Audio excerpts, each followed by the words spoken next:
ពេលវេលាសែនខ្លីតែមានន័យក្នុងជីវិតអ្វីដែលតែងតែគិតពងប្រាថ្នា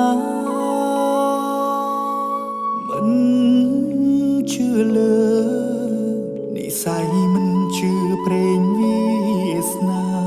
តែពេលនេះទើបដឹងថាជាការពិត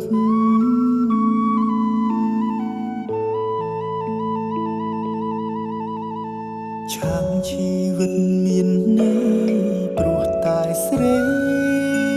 ម្នាក់បងត្រូវជប់ជុំពេញក្តីស្នេហាដកចិត្តមិនរួចព្រោះ